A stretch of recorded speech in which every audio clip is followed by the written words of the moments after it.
When you are doing SMS business in many countries across the globe, it's necessary to keep track of regulations if you don't want your profits to be eaten by all sorts of fines. There is a thing all the countries frown upon, which is sending promotional SMS at night. To avoid possible revenue and trust losses, we've got the buffering rules interface and functionality in the system. The interface serves to make sure that the messages are stored in a buffer until the SMS curfew ends. You can create a rule for a specific destination, and as soon as the hours when sending SMS is prohibited by the law end, the messages peacefully leave the buffer and reach their final destination.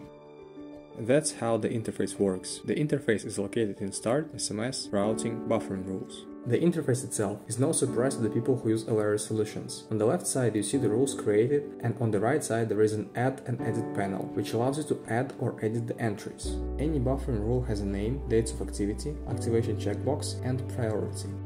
Each rule has a number of parameters which define the buffer settings, such as size and drain speed limit, which define the speed of traffic which goes from the buffers. Additionally, you may easily set up the schedule taking into account desired time zone and set up curfew and pass-through hours.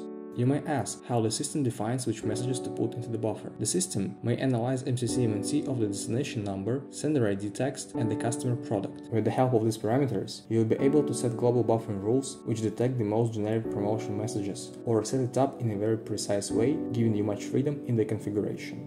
There are additional functions which you may find useful. With this interface, you can deal with the messages with expiring validity period and bill such messages correctly. There is a setting which defines whether you let the messages which expire in the buffer go through or reject them. It's not a global one, but set for each rule separately.